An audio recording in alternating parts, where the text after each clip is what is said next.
c'est lourd, très lourd.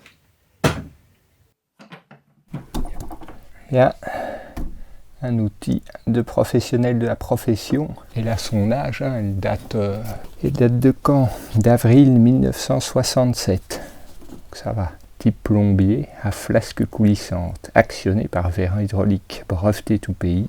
Fonctionnement, manœuvre du vérin, cintrage des tubes, entretien, réparation, pièces détachées, plan. Bon, les pièces détachées, je pense que 67, ça va être compliqué. Manœuvre du vérin, remplissage, niveau d'huile. Ouais, bon, on m'a prêté ça, mais j'espère que je vais pouvoir m'en servir tout de suite et qu'il ne faut pas vidanger je ne sais quoi ou faire le niveau d'huile. C'est déjà plus costaud que le premier bricolage dégueulasse. Ah ouais, c'est plus costaud. Tu m'étonnes que ce soit lourd. Ah, je vais pourrir le dos avant de commencer. Chose embêtante, évidemment, sinon ce serait pas comique. Il n'y a pas la bonne empreinte, donc enfin je dis empreinte, comment on dit, matrice. Il n'y a pas la bonne matrice, il y en a une dans le diamètre des tubes d'origine. Donc moi je parle en millimètres, mais donc voilà, je pense que c'est celui-là. Lui il est en 32 mm de diamètre, je crois, et les tubes sont en 30, donc c'est déjà rigolo. Bon, je pense que je vais mettre du cuir, donc ça fait comme ça. C'est ce qui manquait sur ma première tentative, ça glissait pas quoi, ça freinait sur ces trucs là et ça faisait des marques dedans. Fiche d'épreuve. Alors, force de l'appareil en tonnes, 5, éprouvé à 8 tonnes.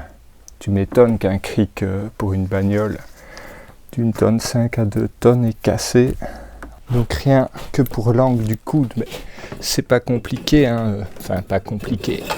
Tac, je mets en butée. Hop. Et je mets une cale, je mets un repère. Et après commencera la misère. Parce qu'évidemment, les trois coudes ne sont pas dans le même plan.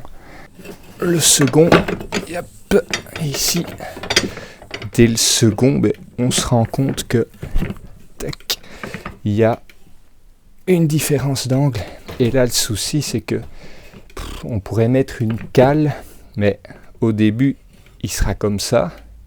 Et à la pliure, il va devenir comme ça. Bon, ça ne changera pas le plan de cet angle, mais c'est des subtilités emmerdantes, quoi. Maintenant, ça c'est grave. Il est déjà vers l'avant. On ferme un reniflard, on va appeler ça comme ça. Bon, j'ai mis pas un linge, mais une peau. Pour chaîne à vélo, mais ça fera la blague. Ah bon, je vais plier ce côté, évidemment le côté que j'ai moins massacré, parce que pour le passer, il suffit de faire ça.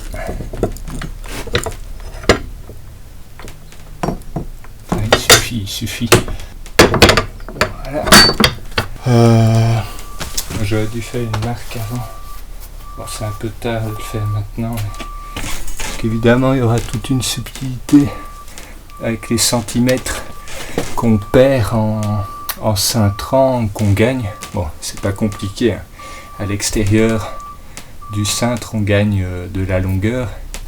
Et à l'intérieur, c'est pas censé bouger, quoi. Peut-être se tasser, mais il n'y a plus de marque sur l'empreinte.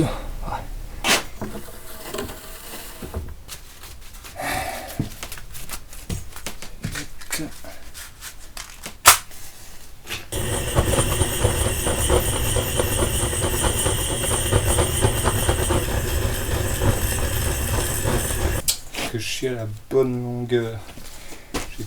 pris un peu trop de marge.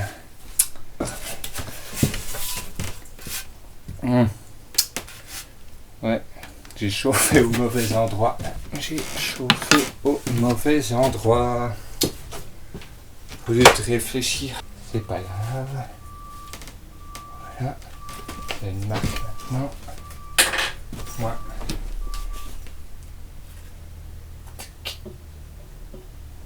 On va se mettre de la marge ici.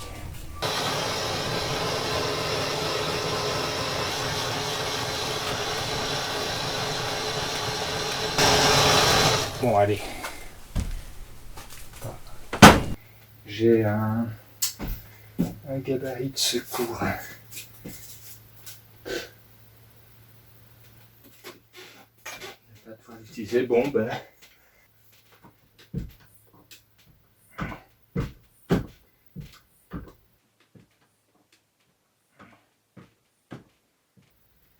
Ouh là là. C'est vraiment pas une belle tête. Bon, j'espère que ça va pas me sauter à la figure.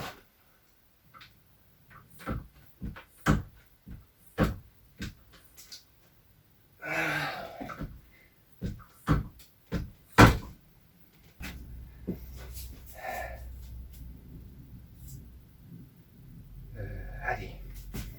Il est presque. Ne cède pas, ne cède pas. Non! Ça cède. Bon, la machine fonctionne nickel, mais ça cède.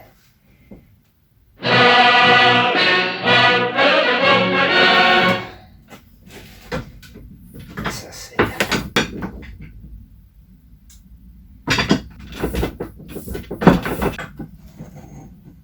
C'est con, hein, on n'est pas avec le bon alu. Faudrait 3 degrés de plus, quoi, mais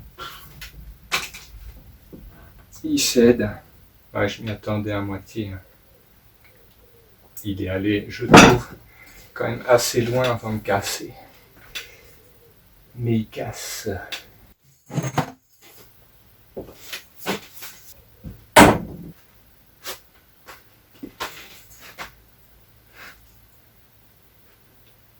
Un nouvel échec, c'était un peu beaucoup. Mais là, j'ai chauffé à nouveau avec du savon, le même aluminium. Et il est mou à crever, quoi. Donc bon, évidemment, la pièce est beaucoup plus petite, donc il est arrivé beaucoup plus vite en température. Et effectivement, ben, le savon noircit. Et il a été super malléable pendant 10 secondes.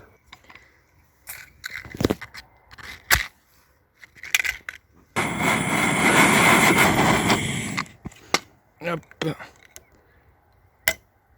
Ouais, bordel.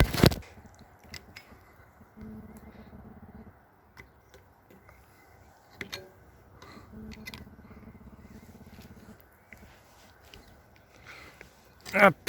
Mais il faudra aller vite, quoi. Chauffer beaucoup plus fort et plier ce truc assez vite et de manière assez constante, quoi. Mais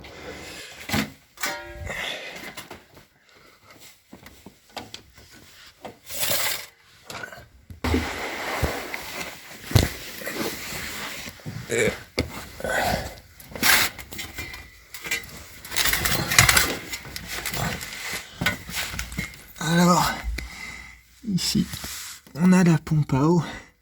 En règle générale, quand on veut retirer toute la flotte, ben, on défait cette durite. Hein.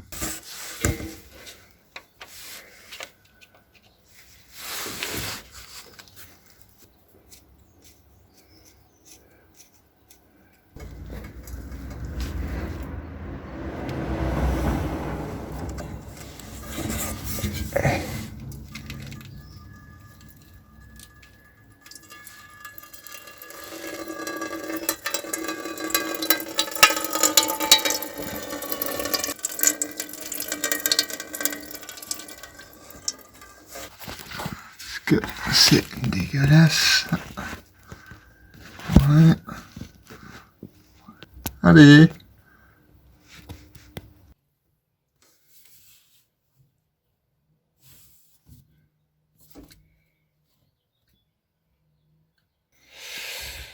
Bon, ce tuyau en inox, ben, pas très engageant. Je sais pas trop quel est l'immonde saloperie qui s'est accumulé à l'intérieur.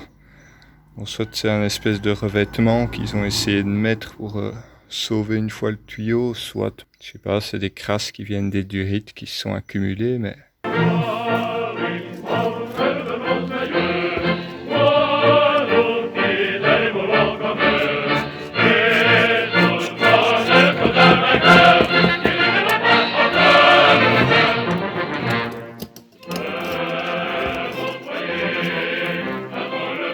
Ce serait fait, ce revêtement fait toute la longueur du tuyau. On dirait bien.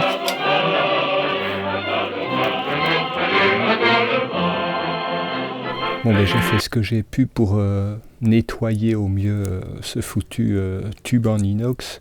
Il est quand même pas mal attaqué, remplacé par de l'alu, c'est proscrit, hein, il y a trop d'angles, trop aigus. Je vais pas mettre 3 coudes en silicone sur une si petite pièce, ce serait pas ridicule, mais déjà ça coûterait aussi cher. Ils en refont, mais c'est 75 balles, quoi, donc aux alentours de 75 balles.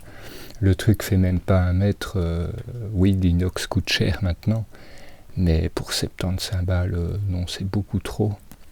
Surtout qu'il y a encore un autre tube plus fin, aussi en inox, qui doit être aussi attaqué pareillement. Les prix c'est idem, hein, près de 150 pour même pas 2 mètres de tube inox. Je vais attendre, hein, je vais remettre comme un dégueulasse ces tubes. Bon, je l'ai nettoyé au mieux, hein. J'ai passé des fils de fer, accroché à de la laine d'acier.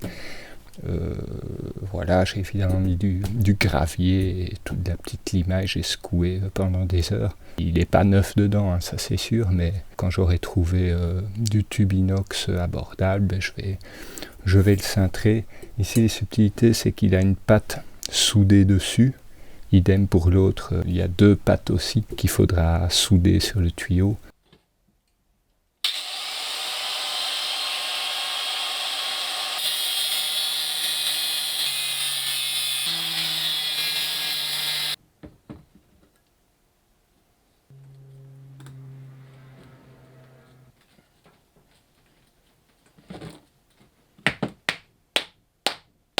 Bon, dernière chance, j'ai plus assez de longueur de tube si je me foire.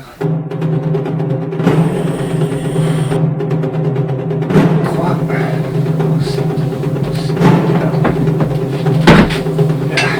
c'était là, la fébrilité est présente.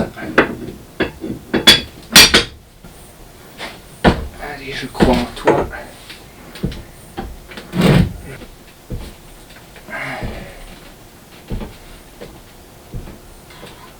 Toujours cette même tête.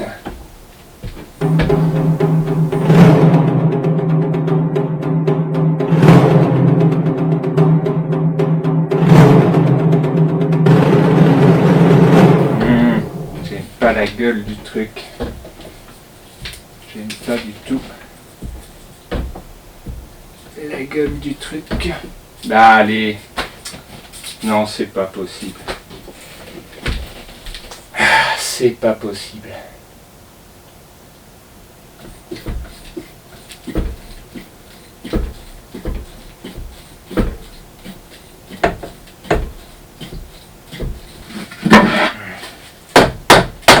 Ce que je peux faire,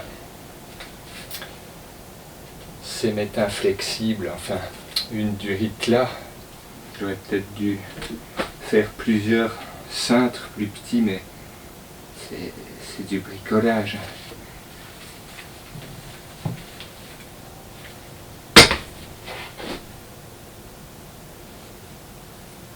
Tentative désespérée, certainement. Je vais tenter de tremper l'alu. Bon, c'est juste parce que j'ai la machine sous la main et que j'en fais une vidéo.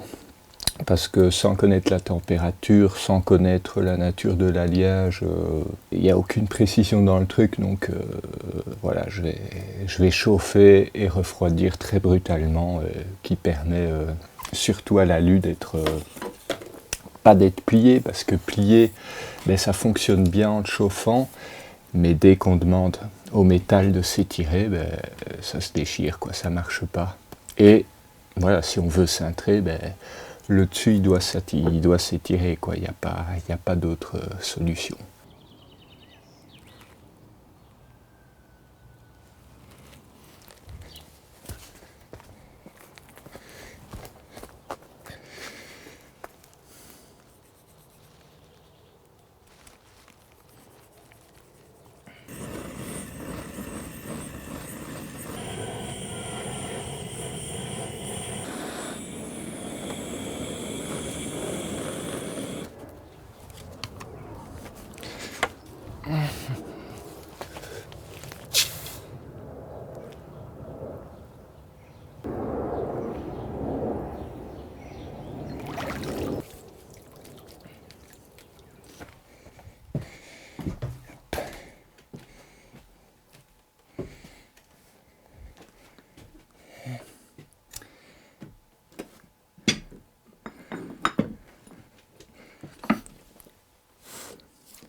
Qu'est-ce que je fous? Qu'est-ce que c'est que cette merde?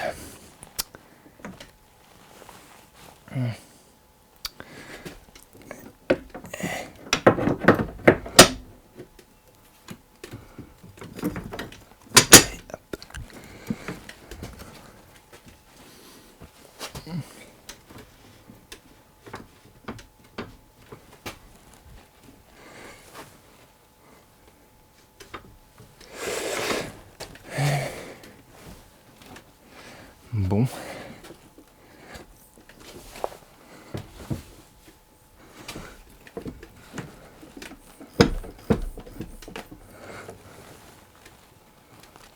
Allez.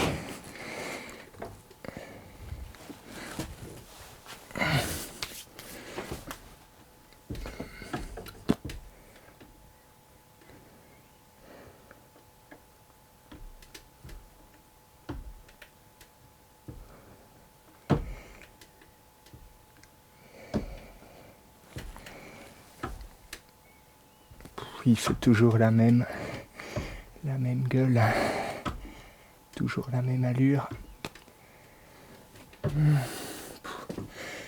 Plus ici, l'angle est plus important. Jamais ça passe. Non, il va casser. Il va céder. Plus il s'écrase là. Ah là là, tellement dommage.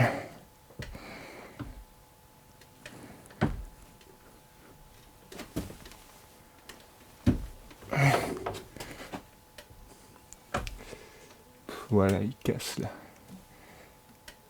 Là, je sens que ça casse et on est loin du truc. Hein. On est loin du compte. Ah là là, voilà, ça casse. Ça casse. Donc, on ne sait pas tremper ça.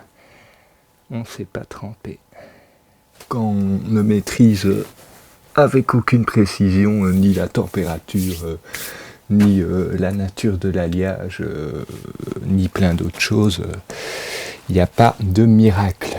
Donc la solution la plus bête, ben c'est pour les angles assez obtus. Là, ça marche avec la cintreuse, hein, ça fragilise un peu la structure du tube, mais bon, ça va pas se briser en roulant. Par contre, ben, l'angle le plus important, l'angle le plus aigu, je mets de la durite, hein, de collier. Voilà, il n'y a pas 36 méthodes. Hein. Si j'arrive pas à cintrer, ben, il faut mettre du mou qui sait se plier. Bien, ben pour une fois, ça s'est passé relativement comme prévu. Bon, ben, avec l'outil qui va bien, des angles pas trop importants, ben, ça passe, hein, même si c'est pas très propre. Le métal se rétracte et s'étend pas, du coup, ben oui, ça fait des pliures. Je sais pas trop hein, ce que ça aurait donné si j'avais pas bourré de sable. Je pense que ça aurait été encore moins beau. Par contre, sans mesure, je suis arrivé relativement aux mêmes angles et aux mêmes orientations. J'ai fait ça au pif hein, parce que c'est pas avec une table qui bouge qu'on a des points de référence viables. En fermant un œil et en regardant où va plus ou moins le tuyau, ben, ça marche quoi. Le flexible que je mettrai ici à la place de cet angle facilitera l'adaptation. Pour la suite, il faut refaire sur le tube alu l'espèce de bourrelet anti-arrachement à l'extrémité. Bon, pour faire ça proprement, c'est assez compliqué, mais j'ai bricolé un système. J'espère que ce sera plus propre et plus facile.